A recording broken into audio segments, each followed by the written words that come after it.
Hello and welcome to MPPSC Adda. I hope you all are doing well and you are very much consistent with your studies. Today is 10th of April and we are going to discuss the current affairs of 9th and 10th of April. Right?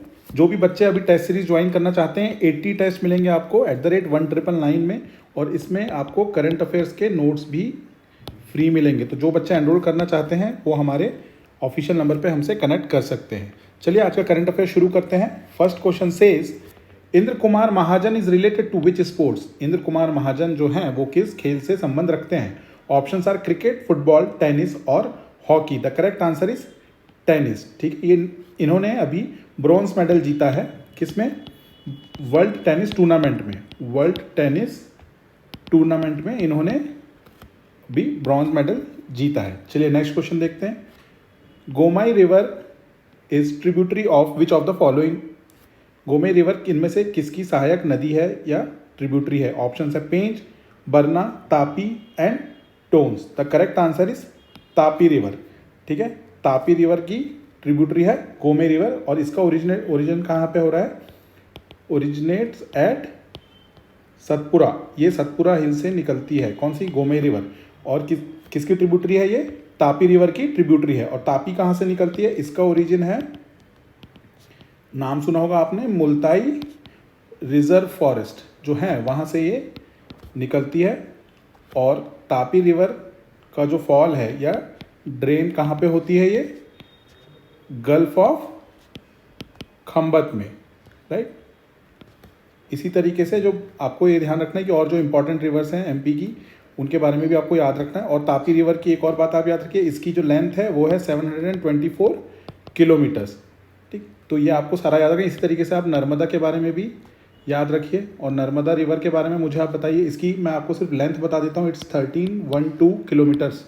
अब आपको मुझे बताना है कि MP में इसकी कितनी length है, पहली चीज़ ये, और ये कहाँ पे ड्रेन होती है। ठीक है, ये आप मुझे कमेंट बॉक्स में बताएंगे। नेक्स्ट क्वेश्चन है, according to the latest report the number of tigers in Madhya Pradesh. अभी एक लेटेस्ट में भी एक रिपोर्ट आई है, ठीक है, उससे बताया चला है कि टाइगर्स की जो पॉपुलेशन है काफ़ी ज़्यादा बढ़ गई और उसमें एमपी का भी बहुत ज़्यादा कंट्रीब्यूशन रहा है। इस क्वेश्चन में आपसे ये पूछा गया है कि according to the latest report या the number of tigers in Madhya Pradesh are 432, 524, 526 और 623। The correct answer is 526। सबसे ज़्यादा मध्य प्रदेश में है, उसके बाद कर्नाटका में है 524। चलिए नेक्स्ट क्वेश्चन देखते हैं। Priyansh Rajawat is related to which sports. Priyansh Rajawat जो है इसमें से किस खेल से संबंध रखते हैं? ऑप्शन है आपके क्रिकेट, बैडमिंटन, टेनिस या फिर hockey. The correct answer is badminton. इन्होंने अभी बैडमिंटन का एक बहुत बड़ा टूर्नामेंट होता है जिसका नाम है ऑर्लिन्स मास्टर, इन्होंने वो जीता है अभी। ऑर्लिन्स मास्टर 2023 का जीता है किन्होंने? प्रियांश राजावत ने। चलिए नेक्स्ट क्वेश्चन देखते हैं।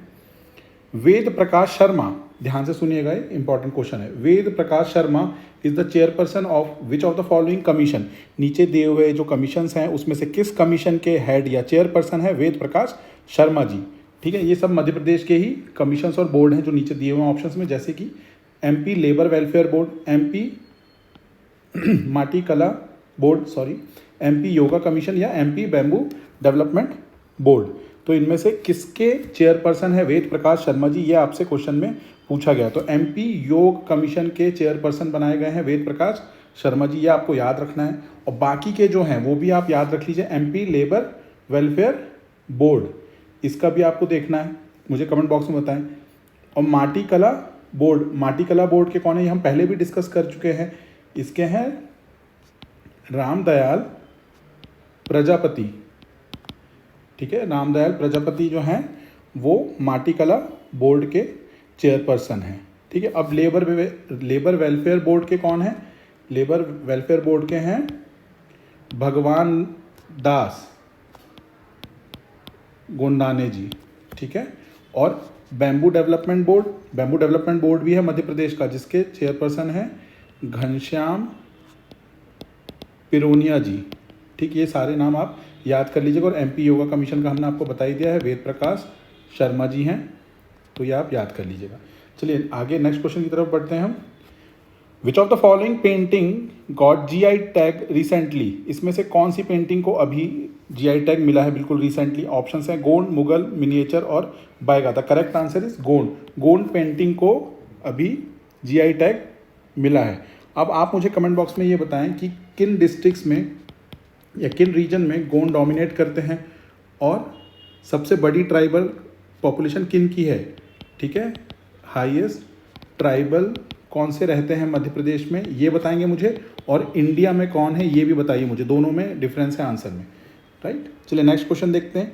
कारपेट, जिसे हम कालीन भी बोलते हैं, कारपेट और कालीन of which city of Madhya Pradesh got GI tag,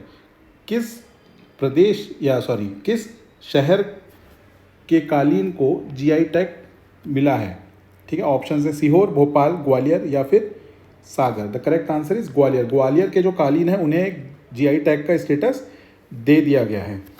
चलिए अब से हमने एक चीज़ और कोशिश करते हैं, मैं आपसे ऐसी कुछ इन्फॉर्मेशन शेयर करूंगा। जैसे आज हम शेयर करने वाले हैं, आप सबको पता होगा एनएचआरसी, उसी तरीके से स्टेट ह्यूमन राइट कमीशन भी होता है जैसे नेशनल ह्यूमन राइट कमीशन होता है, राइट। अब इनमें जो चेयरपर्सन होते हैं, ठीक है, चेयरपर्सन हो गए, उनकी सिलेक्ट कमेटी होती है कि उनको कौन चूज़ करेगा। तो हम आज वो पढ़ते हैं कि सिलेक्ट कमेटी में कौन कौन रहते हैं एनएचआरसी के। तो इसमें टोटल 6 मेंबर होते हैं, ठीक है, याद रखिएगा। पहले प्राइम मिनिस्टर, दूसरे home minister, third speaker, fourth, ये ध्यान से सुनिएगा, डेप्यूटी चेयरमैन ऑफ राज्यसभा। देखिए यहाँ पे चेयरमैन ऑफ राज्यसभा नहीं है, यहाँ पे डेप्यूटी चेयरमैन है, ये ध्यान रखने वाली बात है, तो इसको प्लीज़ नोट कर लीजिएगा। फिफ्थ कौन है, लीडर ऑफ ऑपोजिशन लोकसभा के, और सिक्स्थ हैं लीडर ऑफ ऑपोजिशन राज्यसभा। तो ये एक सिलेक्ट कमेटी, ये कमेटी मिलके चेयरपर्सन बनाती है एनएचआरसी का। उसी तरीके से स्टेट ह्यूमन राइट कमीशन में कौन आएगा, अब ठीक है, इनके काउंटर पार्ट देखिए स्टेट में कौन कौन है। चीफ मिनिस्टर, ठीक है, स्टेट के जो होम मिनिस्टर है, अभी होम मिनिस्टर कौन है मुझे बताइए कमेंट बॉक्स में, मध्य प्रदेश के, ठीक है। फिर स्पीकर किसके, असेंबली के, speaker of legislative assembly of the state. फिर अब यहाँ पे चेंज है, यहाँ पे ध्यान से देखिए आप, नेशनल ह्यूमन राइट कमीशन की सिलेक्ट कमेटी में डिप्टी चेयरमैन ऑफ राज्यसभा थे, बट अब यहाँ पे कौन होंगे, यहाँ पे होंगे चेयरमैन, किसके, chairman of legislative council if any. अगर कोई लेजिस्लेटिव काउंसिल है तो उसके चेयरपर्सन इस कमेटी के, सिलेक्ट कमेटी के मेंबर होंगे। और फिर बाकी दोनों सेम रहेंगे, क्या, लीडर ऑफ ऑपोजिशन जो भी हो, चाहे लेजिस्लेटिव असेंबली में हो या फिर leader of opposition legislative council में हो। तो ये आपको ध्यान रखना है। आपसे ये भी क्वेश्चन पूछा जा सकता है कि which of the following are not the part of select committee of NHRC. NHRC को सिलेक्ट करते टाइम जो कमिटी है उसमें से कौन इसका मेंबर नहीं है। तो आपको ये दोनों को इस तरीके से ही याद करते हुए चलना है। और ये हमारा प्रीलिम्स का फुल पैक है जिसमें आपको 50 के साथ अब 30 प्लस और टेस्ट मिल रहे हैं, तो टोटल 80 टेस्ट आपको मिलेंगे। स्टडी नोट्स और मटेरियल्स भी है सारा कुछ, और करंट अफेयर सब कुछ है। जो बच्चे अभी शुरू कर रहे हैं प्रिपरेशन को या उनके पास टाइम नहीं है नोट्स बनाने का, वो इस पैक को ले सकते हैं। अदरवाइज आप सिंपली सिर्फ टेस्ट सीरीज भी ले सकते हैं। Thank you very much, have a good day.